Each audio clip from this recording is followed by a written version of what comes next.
პირველი ინფორმაცია პირველმა უნდა იცოდეთ. ახალი ამბები TV პირველზე, ეცუნაინის პირველი.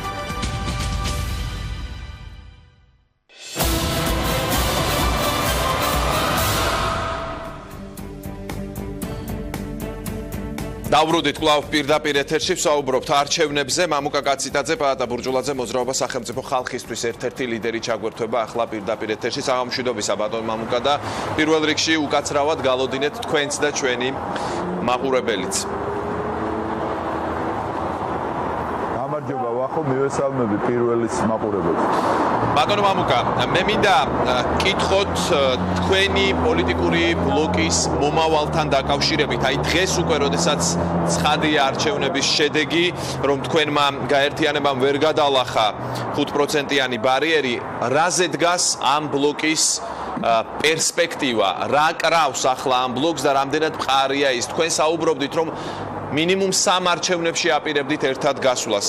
გაქვთ თუ არა კვლავ მსგავსი შეხედულება ამ რეალობაში?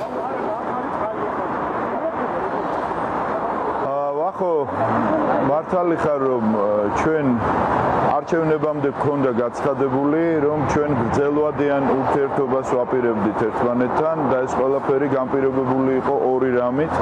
ერთის მხრივ ეს იყო საჭიროება ქართული პოლიტიკისათვის სერიოზული ძალისხმევა მიმართულიყო პროდასავლური პარტიების ერთად ბლოკად ჩამოყალიბებისა, რათა ცვლილებები შეგვეტანა იმ ორპოლუსიან ქართულ პოლიტიკაში, რომელიც იყო შექმნილი და მეორეს მხრივ ამას ქმნიდა ქართული ოცნება თავისთავად, რომელიც უკონტროლო ძალაუფლებას ფლობდა პრაქტიკულად 4 წლის განმავლობაში. მინდა გითხრათ, რომ ახალი რეალობა, რომელიც შეიქმნა 8 ოქტომბრის მერე, კიდევ უფრო მეტად აძლიერებს ჩვენი ერთად ყოფნის საჭიროებას, იმიტომ რომ ძალაუფლება კიდევ უფრო, ასე ვთქვათ, ძლიერი გახდა ხელისუფლებისა, ქართული ოცნებისა, მან მოიპოვა ერთპარტიული საკონსტიტუციო მმართველობა პარლამენტში და პარლამენტს გარეთ აღმოჩნდნენ პროდასავლური პარტიები, რომელიც ქართული პოლიტიკისთვის ასე მნიშვნელოვანია. ჩვენ რამოდენიმე დღის განმავლობაში ქონდა შიდა პარტიული მსჯელობა, ანალიზი, განხილვა იმისა, თუ რა მოცემულობა შეიქმნა და რამ გამოიწვია ყველაფერი ეს. დღეს გაიმართა პირველი შეხვედრა ჩვენი ბლოკის ლიდერებისა და ჩვენ ერთხმად დავაფიქსირეთ მზაობა იმის თაობაზე, რომ ჩვენ ვრჩებით ბუნებრივია როგორც თანამოაზრეები, როგორც თანამებრძოლები, როგორც მჭიდრო პოლიტიკურ ურთიერთობაში მყოფი პოლიტიკური პარტიები. ბუნებრივია არჩევნების დამთავრების შემდგომ ბლოკი, როგორც სამართლებრივი სუბიექტი, ვეღარ გააგრძელებს ფუნქციონირებას, როგორც წინა საარჩევნო ბლოკი, მაგრამ იქნება პოლიტიკური ერთიანობა, იქნება კოალიცია, პოლიტიკური კოალიცია და ჩვენ გვაქვს მზაობა იმასთან დაკავშირებით, რომ კიდევ უფრო მეტად გაიზარდოს ძალისხმევა რიგი პოლიტიკური პარტიებისა, ანალოგიური იდეოლოგიისა და საგარეო პოლიტიკური კურსის მატარებელი პარტიებისა, რათა მომავალ პოლიტიკურ ბრძოლებში შევძლოთ ის, რაც ახლა ვერ შევძელით. ანუ შევძლოთ ქართული ოცნებისა და ივანიშვილის, ნაციონალური მოძრაობისა და სააკაშვილის ტანდემის დარღვევა და ქვეყანაში მკაფიო საგარეო პოლიტიკური კურსის, პროდასავლური ორიენტაციის პარტიების, ასე ვთქვათ, სერიოზული დომინირება ქართულ პოლიტიკაში. აი სწორედ ამ თემაზე მინდა თქვენთან საუბარი განვაგრძო. პაატა ბურჯულაძემაც თქვა, რომ ჩვენ ვაგრძელებთ მჭიდრო პოლიტიკურ თანამშრომლობას, ჩვენი კარები ღიაა ყველა პროდასავლური ძალისთვის. აი შეგიძლიათ ცოტა უფრო მეტი გვითხრათ, იმიტომ რომ ავტომატურად ბევრი პოლიტიკური ძალა ეს არ ნიშნავს ძლიერ გაერთიანებას. აი რა პრინციპით შეიძლება გაძლიერდეს ის კოალიცია, რომელიც ამ წუთას გაქვთ თქვენ? აი შემომატება ყოველთვის გაძლიერებას რომ არ ნიშნავს, მოგეხსენებათ ჩემზე კარგად, ანუ რა სტრატეგია გაქვთ ამ მიმართულებით? კი ბატონო.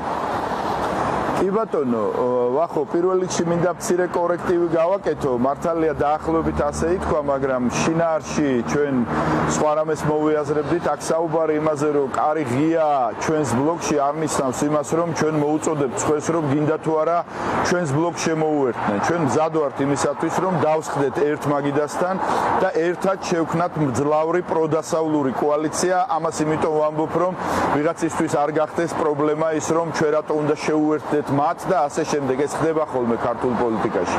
რაც შეეხება თქვენს კითხვას, მართალია, გეთანხმები, რომ რიცხვით მრავლობა ყოველთვის არ ნიშნავს სიძლიერეს, მაგრამ რომ გაეთვალისწინებინათ რიგ პოლიტიკურ პარტიებს არჩევნებამდე 5-6 თვით ადრე, როდესაც ჩვენ ახალმა მემარჯვენეებმა მოუწოდეთ, რომ ჩამოგვეყალიბებინათ წინასაარჩევნო ძლიერი პროდასავლური ბლოკი, მაშინ ეს მეათედები და პროცენტები ახლა არ იქნებოდა დასათვლელი ბარიერის გადასალახად. დააკვირდით თქვენ თავად, რომ რიგმა პარტიებმა მიიღეს გარკვეული შედეგები, ზოგმა 4 და რაღაც, ზოგმა 3 და რაღაც, ზოგმა 1 და რაღაც, ჩვენ თვითონაც ჰქონდა გარკვეული შედეგი. ამის არითმეტიკულ შეკრებას არ ვაპირებ მე, მაგრამ ხარისხობრივი შეკრება რომ მოგვეხდინა წინასაარჩევნო კამპანიის დროს და ამ მიმართულებით სწორი კამპანია წამართულიყო, მე ვფიქრობ, რომ მინიმუმ ერთი სერიოზული პოლიტიკური პროდასავლური ძალა შეემატებოდა ქართულ პარლამენტს. ამით ბუნებრივია ვეღარ მოხდებოდა ქართული ოცნების მიერ საკონსტიტუციო უმრავლესობის აღება და გაცილებით უფრო საინტერესო, გაცილებით უფრო მრავალპარტიული პროცესი წარიმართებოდა საქართველოს პარლამენტში. როგორც იტყვიან, საკუთარ შეცდომებზე უნდა ვისწავლოთ ჩვენს პოლიტიკოსებმა.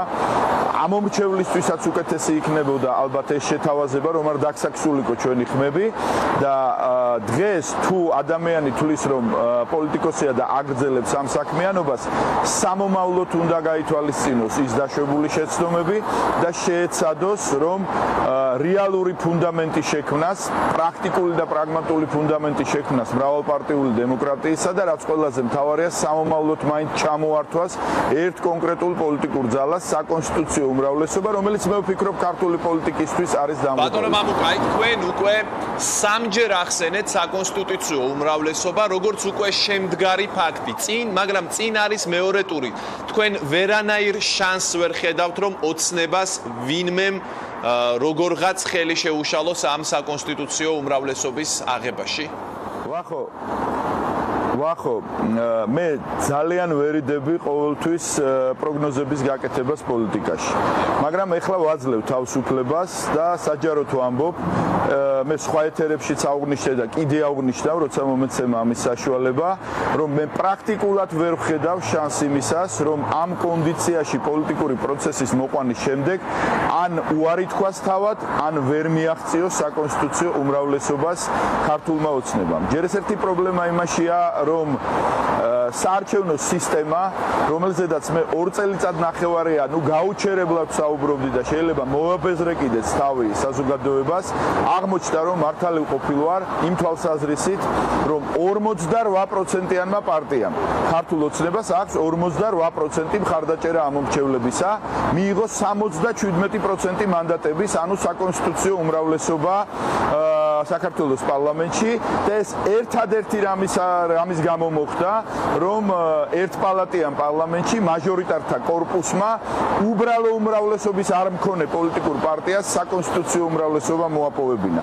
სწორედ ამიტომ მე ღიად ვამბობ და დარწმუნებული ვარ, ვერანაირი მცდელობა იმ 50 თუ 51 თუ 53 არ აქვს ახლა ამას მნიშვნელობა ოლქში, სადაც უნდა გაიმართოს მეორე ტურები, რაიმე შეცვლის საქართველოს პარლამენტის პოლიტიკურ ლანდშაფტში.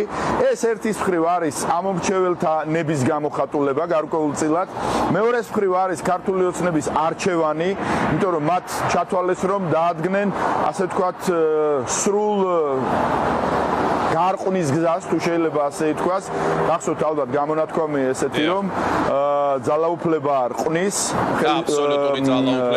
ადამიანს და პარტიას და აბსოლუტური ძალაუფლება აბსოლუტურად რყნისო. სწორედ აბსოლუტური ძალაუფლების ყრობის პირობებში ამ გზას დაადგა ქართული ოცნება, ისე როგორც თავის დროზე ჯერ მოქალაქეთა კავშირი და მერე ნაციონალური მოძრაობა, რითიც დაამთავრა ერთმაც და მეორემაც კარგად გვახსოვს და კარგად ვნახეთ ყველა.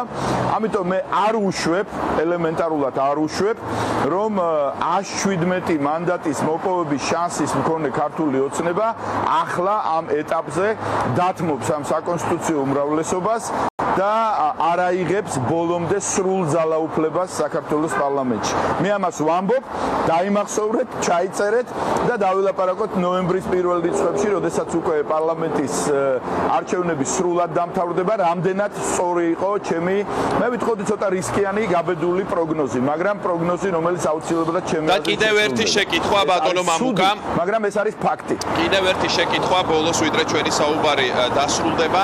ფაქტია, რომ არჩევნებამდე არსებობდა ნიშა, რომელიც არ ეკავა არც ოცნებას და არ ეკავა არც ნაციონალურ მოძრაობას და აქ სხვა შეეძლო შემოსვლა, მაგრამ ვერ შემოვიდა წარმატებულად ვერც ერთი პოლიტიკური ძალა და ამ ნიშამ ასახვა ვერ პოვა საქართველოს პარლამენტში. ახლა, როდესაც უკვე არჩევნების შემდეგ ეს ნიშა ისევ არსებობს, ხომ არჩევნები ამას ვერ გააქრობდა, ეს ნიშა ისევ არსებობს. რა გაძლევთ იმის იმედს, რომ ახლა შესაძლებელი იქნება ამ ნიშის ათვისება? ახო, მოდით თუ გნებავთ ჯერ არითმეტიკულად გეტყვით რამოდენიმე ციფრს. მაგალითად, თავისუფალმა დემოკრატებმა მიიღეს 4 და 6 მეათედი. სამმა პარტიამ მიიღო 3% და კიდევ რაღაც მეათედები. პარტიებმა, რომლებიც 3.7% აიღეს, ერთად მოაგროვეს დაახლოებით 4.5%. მოკლედ, ბევრი არ ვილაპარაკო, დაახლოებით 20%-ის ამომრჩეველის 20%-ის ნება დარჩა პარლამენტს მიღმა. 20% აღმოჩნდა ისეთი, რომლებმაც მიცეს ამა თუ იმ პარტიას ხმა, ამ პარტიებმა ვერ გადალახეს და ეს 20% ვერ აისახა საქართველოს პარლამენტში. ესეც საკონსტიტუციო, ასე ვთქვათ, ცვლილების თემა იყო, როდესაც ჩვენ ბარიერის დაწევაზე ვსაუბრობდით და ესეც იყო თემა, რომელიც ხელს შეუწყობდა ქვეყანაში მრავალპარტიულ დემოკრატიის მომენტს.